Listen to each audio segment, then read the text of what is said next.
Bueno, ahora vamos a comenzar con uno de los temas más importantes de la asignatura, ¿vale? Que es el tema del cáncer de pulmón, ¿vale? Sobre el cáncer de pulmón me interesa que tengáis claras una serie de características principales, ¿vale? Que muchas veces se dan por obvias, pero hay que tenerlas muy claras. Y es que es el tumor más frecuente del organismo diagnosticado en vida, ¿vale? En series de autopsias a cadáveres se ha visto que el de próstata es más frecuente, pero claro, esos son diagnósticos post-mortem, ¿vale?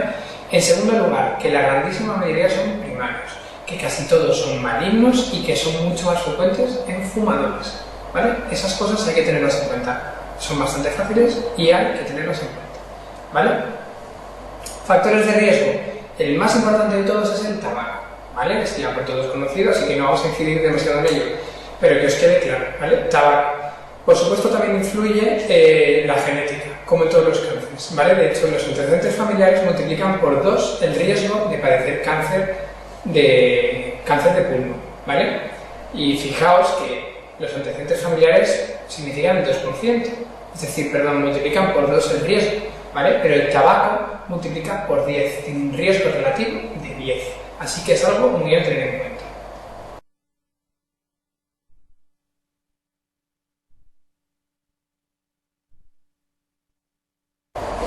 Bueno, el cáncer de pulmón tiene 4 tipos principales, que son los que hay que saber. Por un lado tenemos un grupo, donde tenemos 3 subtipos, ¿vale? Que es el grupo de células grandes, ¿vale? Entonces, bueno, más bien de células no pequeñas. Tendríamos el epidermoide, el adenocarcinoma y el anaplásico de células gigantes, ¿vale? El anaplásico de células grandes. Y, por otro lado, tenemos el carcinoma de pulmón microcítico, ¿vale? De células navena o células pequeñas, ¿vale? Entonces, hay una serie de características que nos tienen que quedar muy claras, ¿vale?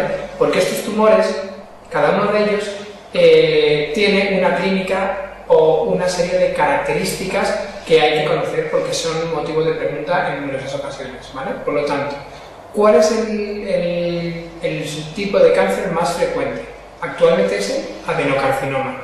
Y además de este tenemos que saber que es el más asociado a mujeres, pacientes jóvenes, a cicatrices periféricas, ¿vale? A derrame pleural, y el que está menos asociado con el tabaco, ¿vale? Eso es muy importante.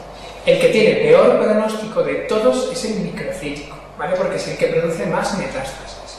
El que más se cavita es el epidermoide, ¿vale? El que más derrame pleural, como hemos dicho antes, es el adenocarcinoma. El que más síndromes paraneoplásicos produce es el microcítico. ¿Por qué? Porque deriva de las células de Kulczynski, ¿vale? Produce CADH y Cushing, son los dos más importantes, ¿vale? Y el que produce más hipercalcemia es el epidermoide, ¿vale? Porque produce la proteína relacionada con la PTH, ¿vale? Que aumenta el calcio.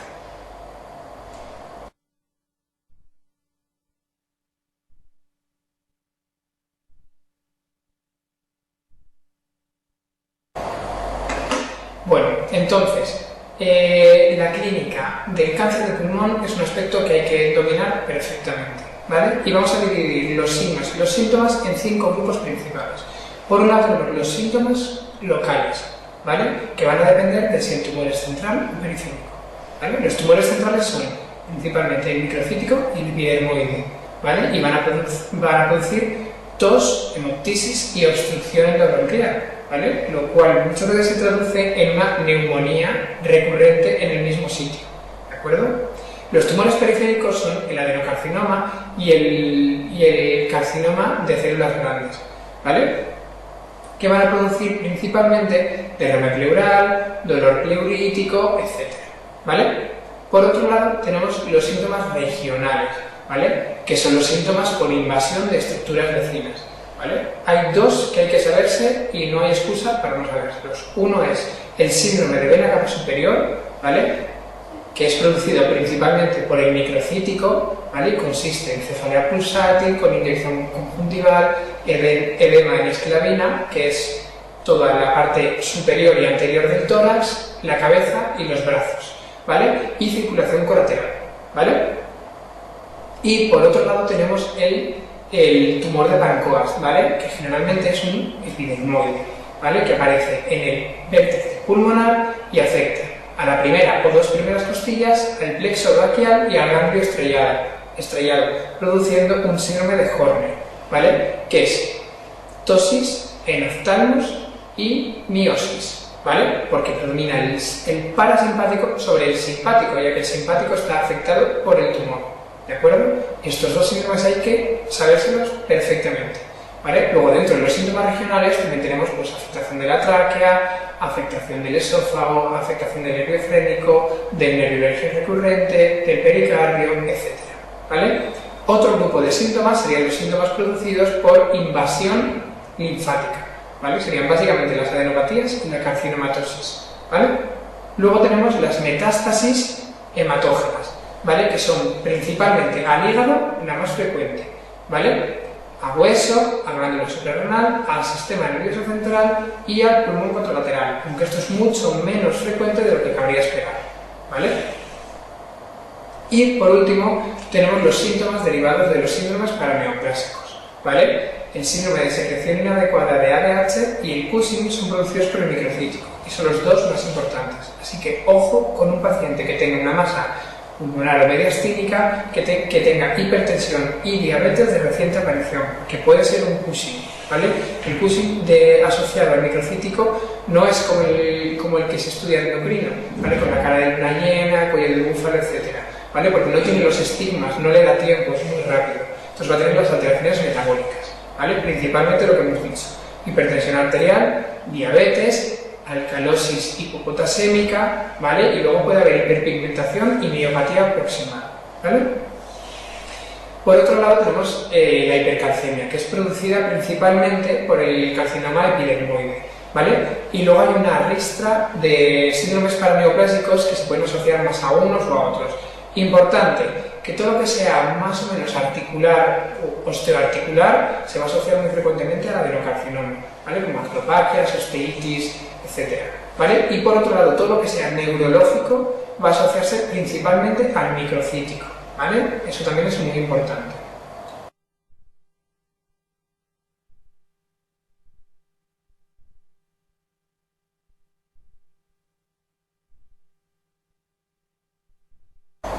Bueno, vamos a hacer alguna pregunta en relación con la clínica del cáncer de pulmón.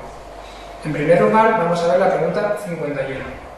Con relación a los síndromes paraneoplásicos, indique lo correcto. 1. La hiponatremia la produce el carcinoma anaplásico de células grandes. Bueno, eso no es cierto, ¿vale? Porque la hiponatremia se produce por el SIADH, que lo produce el microcítico, ¿vale?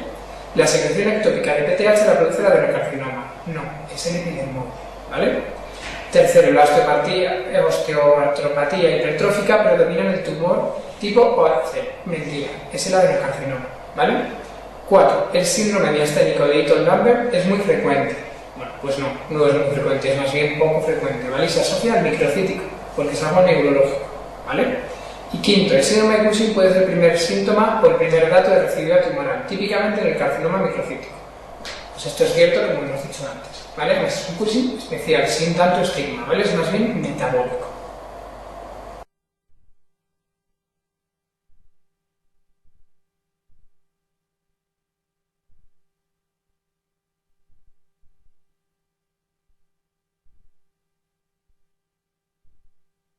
La pregunta 52 dice así: mujer de 60 años, exfumadora de 45 paquetes al año, que desde hace 2 meses presenta tos seca que no cede con antibióticos, antitusígenos, agonistas beta-2 ni corticoides inhalados. Recientemente ha sido diagnosticada de diabetes e hipertensión leve. Desde hace 2-3 días comienza con cefaleas intermitentes, febrícula, tensión de 155-100, enrojecimiento conjuntival y aumento del diámetro del cuello. En la radiografía de tórax se observa un aumento del tamaño del hilio derecho. El diagnóstico más probable es, bueno, lo que tiene esta paciente, ¿qué es? Pues por un lado tiene un síndrome de vena cava superior clarísimo, ¿vale? Y luego además tiene un síndrome de Cushing de reciente aparición que es un poco difícil de ver, pero que lo dice con diabetes e hipertensión, ¿vale? Entonces, en el contexto de esta paciente muy fumadora con tos seca, hay que pensar en un cáncer de pulmón. Por lo tanto, cáncer de pulmón con Cushing y con síndrome de vena cava superior es un carcinoma microcítico. La respuesta número 4.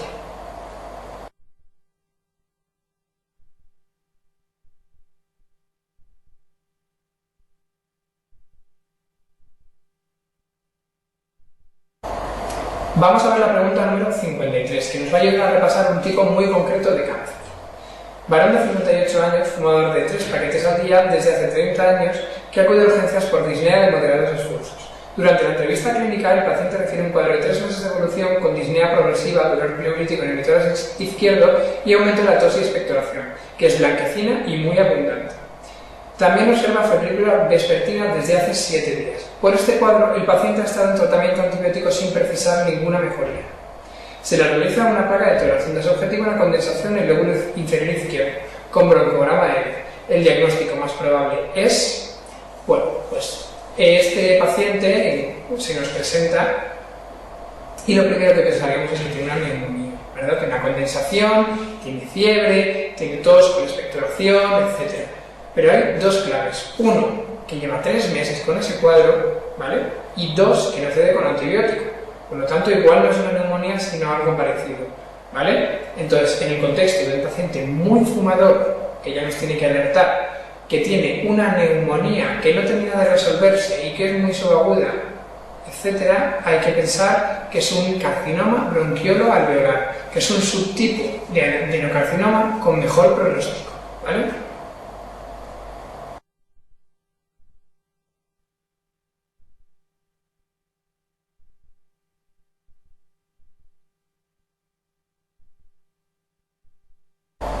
Pregunta número 62.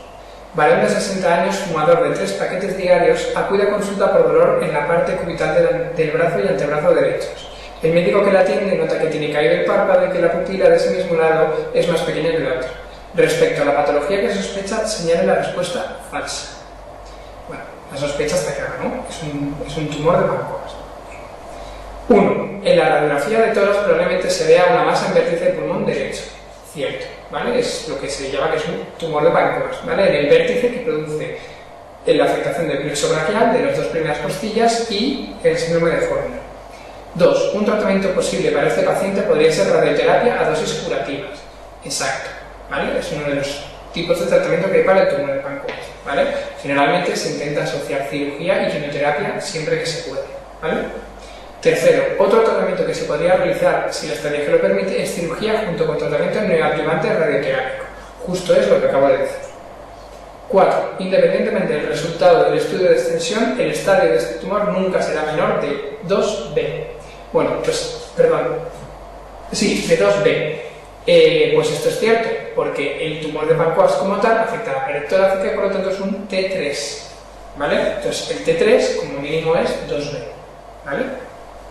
Y 5. El tipo histológico de carcinoma broncogénico que produce con más frecuencia este cuadro es el carcinoma microcítico, dada su gran agresividad. Bueno, pues esto no es verdad, porque el que más lo produce es el epidermoide, ¿vale?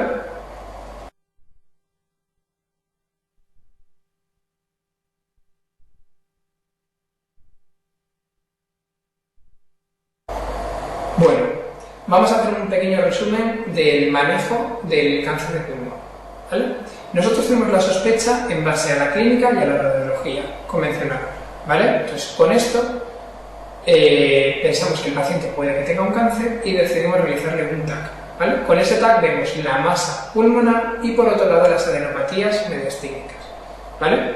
Entonces, en el caso de que exista una masa pulmonar con adenopatías mayores de 1 centímetro, ¿vale? Está indicado realizar una prueba para poder captar, para poder recoger muestras histológicas de esas adenopatías, ¿vale? Y esto se debe hacer con una fibrobroncoscopia, ¿vale? Y coger las muestras por punción transbronquial, ¿vale? O por mediastinoscopia y coger las adenopatías directamente, ¿vale? Si tenemos un TAC con una masa pulmonar en la que no se observan adenopatías, ¿vale? La siguiente prueba a realizar sería un PET, ¿vale? El PET nos permite ver la actividad metabólica de las células, ¿vale? Si existe una adenopatía metastásica, lo lógico es que captase el contraste, ¿vale? El isótopo en concreto. Entonces, si tenemos un TAC negativo para adenopatías con un PET positivo, hay que biopsiar esas adenopatías, ¿vale? Si sale un PET negativo, podemos parar el estudio, porque significará que eso será otra cosa, que no habrá metástasis, ¿vale? Que no habrá adenopatías. Por lo tanto, ante una masa pulmonar necesitamos 2 pruebas de imagen negativas para dejar de buscar adenopatías, ¿vale? Y con una sola es suficiente para realizar biopsia de las mismas, ¿vale? Esto es muy importante. Por lo tanto, TAC negativo, hay que realizar un PET. Y si es negativo, dejamos el estudio de las adenopatías. Pero si es positivo, hay que biopsiarlas, ¿vale? Esto es muy importante.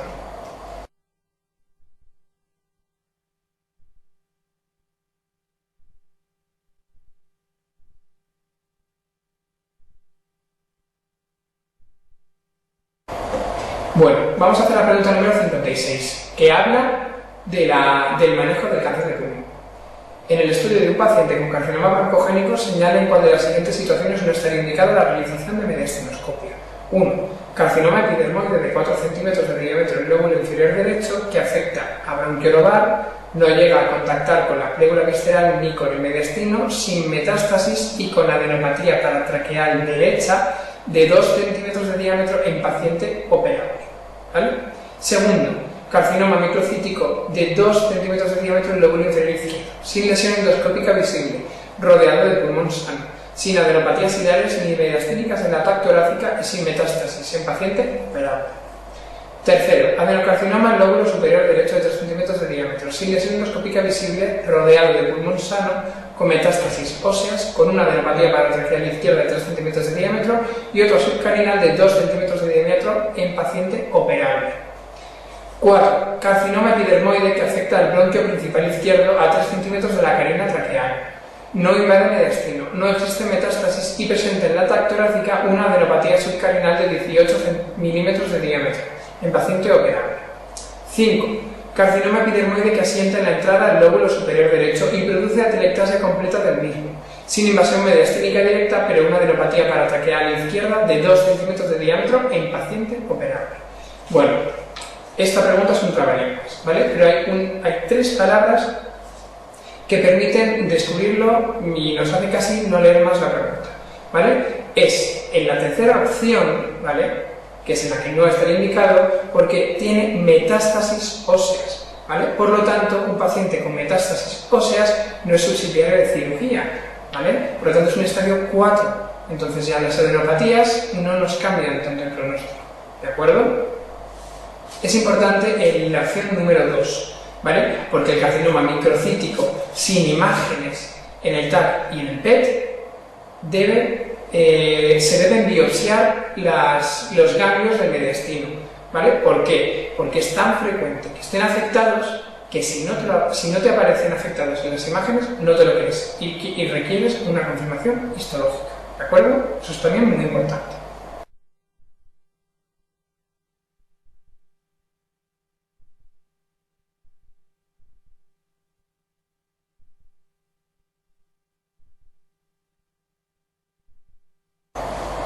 Bueno, vamos a hacer una pregunta sobre la estratificación del carcinoma de pulmón. Pregunta 57. Paciente de 65 años al que se realiza una radiografía de tórax con dolor torácico derecho de 2 meses de evolución. Es enviado a su consulta porque en dicha radiografía se objetiva una masa pulmonar en el lóbulo inferior derecho. Le solicita a usted una TAC torácica y de abdomen superior cuyo informe es el siguiente. Masa pulmonar sólida de 7 centímetros de diámetro en lóbulo inferior derecho. 7 centímetros, por ahora tenemos T2, ¿vale? Que infiltra la pared torácica y no afecta al mediastino, es decir, ya es un T3 porque infiltra la pared torácica y no llega a ser T4 de momento porque no afecta al mediastino, ¿vale? Se observa también un nódulo pulmonar periférico de 8 milímetros de diámetro en el lóbulo superior derecho. Bueno, si tenemos un nódulo, o sea, un foco de carcinoma en otro lóbulo o en otro pulmón, eso ya se considera M1, ¿vale? Y una adenopatía paratraqueal izquierda, bueno, pues contralateral, por lo tanto es un N3, de 3 centímetros de diámetro. El resto del estudio torácico es normal. El estudio de abdomen superior muestra hígado, bazo y suprarrenales sin lesiones. Con esta información le realiza usted una broncoscopia con punción transbronquial de la adenopatía paratraqueal izquierda y una biopsia de la masa del lóbulo inferior derecho, que se visualiza en el bronquio intermediario. Además, le solicita a usted una punción aspiración transtorácica guiada por TAC, del nódulo pulmonar del lóbulo superior derecho. El resultado de la biopsia bronquial y de la punción transbronquial y de la punción guiada por TAC es el mismo, carcinoma epidermoide. Indique cuál es la estratificación correcta en este paciente. Bueno, pues hemos dicho que era un T3 porque afectaba a la pared torácica, un N3 porque afectaba a ganglios contralaterales y un M1 porque afectaba a un lóbulo diferente. Por lo tanto, la opción correcta es la número 4 y el estadio es el estadio 4. ¿Vale?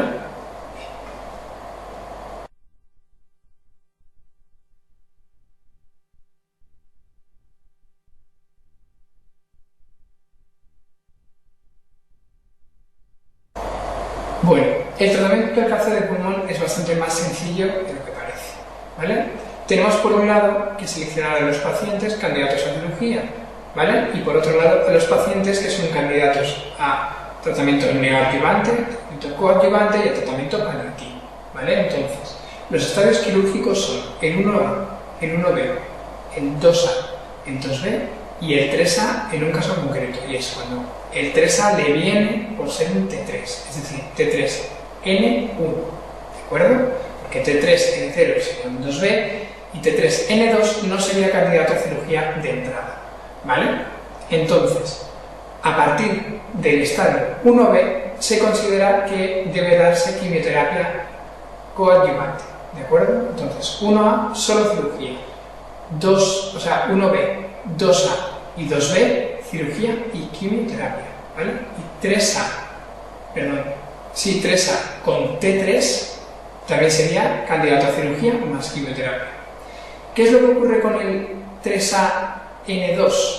Bueno, pues a este se le da primero quimioterapia, ¿vale? Si se transforma en un N1, se le operará. Y si se transforma en un N2, se le dará radioterapia, ¿de acuerdo? Bien. El siguiente estadio es el 3B, que es subsidiario de quimio y radioterapia, ¿vale? Y luego está el estadio 4, que es el estadio metastásico, que solo sirve la quimioterapia, ¿vale? Y la radioterapia se reserva como paliativa, ¿vale? Entonces, ¿paliativa en qué casos? Pues, por ejemplo, síndrome de vena cava superior, compresión medular por una metástasis vertebral, en una metástasis ósea muy dolorosa o en una metástasis del sistema nervioso central, ¿vale? Y luego hay una serie de excepciones que hay que tener en cuenta, ¿vale? Entonces, excepciones quirúrgicas en el T4 sería la aurícula izquierda, la carina y los cuerpos vertebrales, ¿vale? Bastante importante.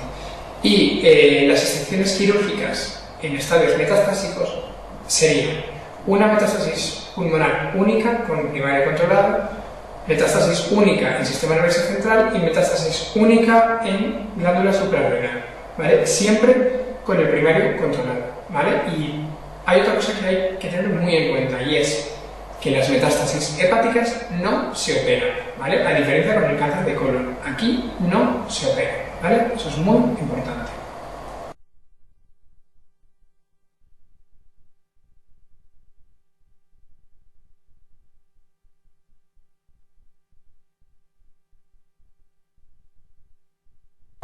Bueno, vamos a hacer algunas preguntas sobre el tratamiento del cáncer de pulmón, ¿vale? Que es uno de los temas más importantes de la asignatura. Entonces, pregunta número 60. Un paciente presenta un carcinoma broncogénico de células grandes del lóbulo superior derecho, de 4 centímetros de diámetro, sin afectación de pleura visceral ni de mediastino. Por ahora es un T2, ¿verdad? En la TAC torácica se evidencia una adenopatía subcarinal de 15 milímetros de diámetro y otra paratraqueal izquierda de 12 milímetros de diámetro. No existen metástasis a distancia. Bueno, pues por ahora tenemos un T2N3 porque tiene afectación mediastínica contralateral, ¿vale? Y M0 porque dice que no hay metástasis a distancia. Vale. Se le realiza mediastinoscopia y biopsia de ambas adenopatías. El resultado histológico es ganglio linfático infiltrado por carcinoma de células grandes en la subcarinal y ganglio linfático normal en la paratraqueal izquierda. Es decir, nos cambia el estadio, ¿vale? La paratraqueal izquierda que nos daba un N3 ya no está afectada histológicamente, solamente radiológicamente. Por lo tanto, no se considera metástasis, ¿vale? Entonces, el estadio real sería un T2N2MC, ¿vale? Por lo tanto, entre las opciones que nos preguntan, tenemos la número 1, estadio 3A, que sería T2, N2, M0, quimioterapia neoadjuvante seguida de cirugía de resección pulmonar, lobectomía superior derecha, si se consigue respuesta completa de la afectación tumoral mediastínica. Segundo, estadio 3B, T2, N3, M0, quimioterapia y radioterapia. Tercero, estadio 3B, T2, N3, M0, radioterapia neoadjuvante y cirugía posterior. Estadio 3A, T1, N2, M0, cirugía de resección pulmonar, lobectomía superior derecha, seguida de quimioterapia adyuvante. Y 5, estadio 3B, T2, N3, M0, quimioterapia. Bueno, pues la respuesta correcta es la número 1, ¿vale? Es un T2, N2, M0, que es un 3A, ¿vale? Y como hemos dicho, cuando el 3A viene por N2, lo primero es quimioterapia y luego en función del resultado, es decir, si se transforma en N1 se haría cirugía, si se transforma y si permanece como N2 se daría radioterapia, ¿de acuerdo? Esto también es muy importante.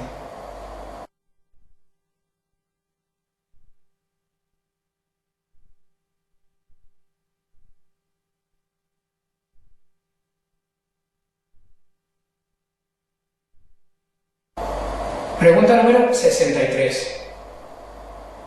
Un paciente de 60 años de edad ha sido diagnosticado de un carcinoma epidermoide en el lóbulo superior izquierdo de 7 centímetros de diámetro mayor, T2.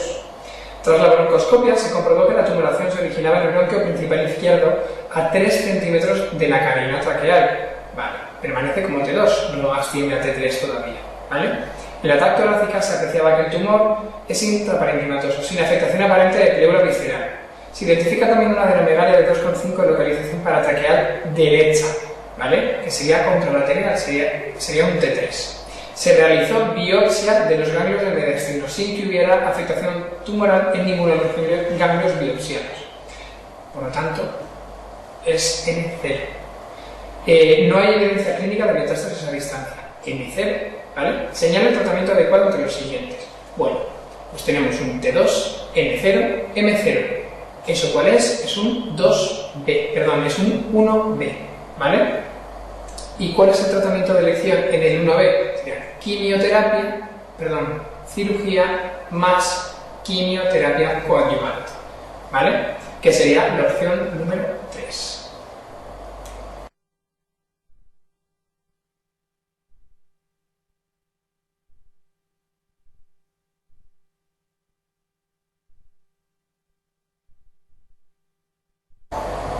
Pregunta número 64. Un paciente de 58 años presenta un nódulo pulmonar de 2 centímetros de diámetro en el lóbulo inferior izquierdo. Se realiza broncoscopia y biopsia de la lesión, siendo informada como carcinoma broncogénico tipo OAC.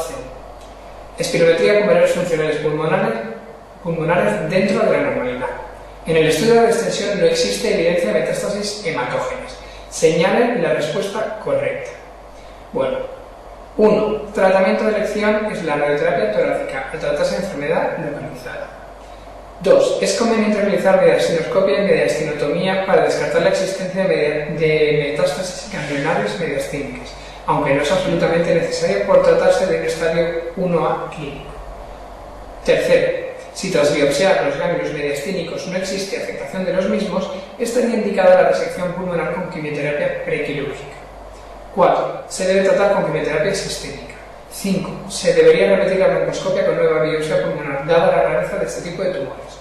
Bueno, pues nos encontramos ante un microcítico, ¿vale?, donde no se observan adenopatías ni metástasis hematógenas.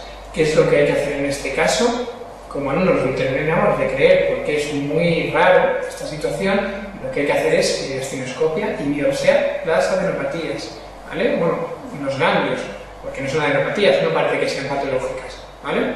Es muy importante. Siempre que haya un microcítico que no tenga afectación ganglionar en el TAC ni en el PET, se debe realizar mediastinoscopia para estar seguros de que realmente no están afectadas.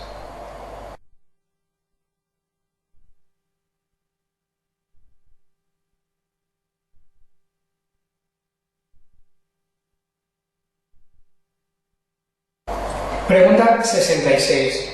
Señale cuál de los siguientes es el tratamiento inicial de elección de un paciente de 55 años de edad diagnosticado de carcinoma broncogénico indiferenciado de células pequeñas, tipo OAC de 3 centímetros de diámetro en lóbulo inferior izquierdo, con adenopatías mediastínicas tumorales contralaterales, adenopatías supraclaviculares tumorales homolaterales y derrame pleural tumoral homolateral. El paciente no tiene ninguna contraindicación quirúrgica.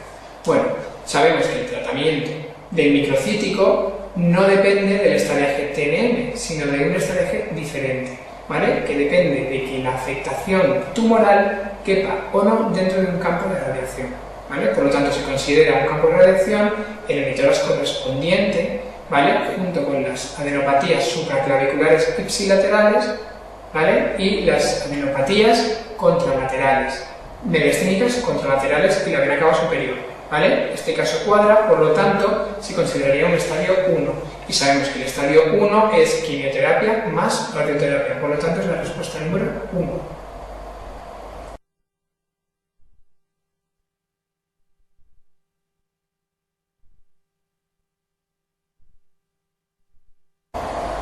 En el tratamiento del cáncer de pulmón hay que tener en cuenta una serie de condiciones para poder llevar a cabo la cirugía.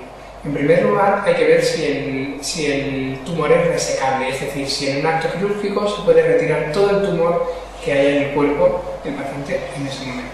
¿De acuerdo? Eso, por un lado. Una vez que hemos visto que es resecable, se ve si el paciente es operable, ¿vale? Y para ello nos tenemos que fijar en el CEP1 y en la deelección, ¿vale?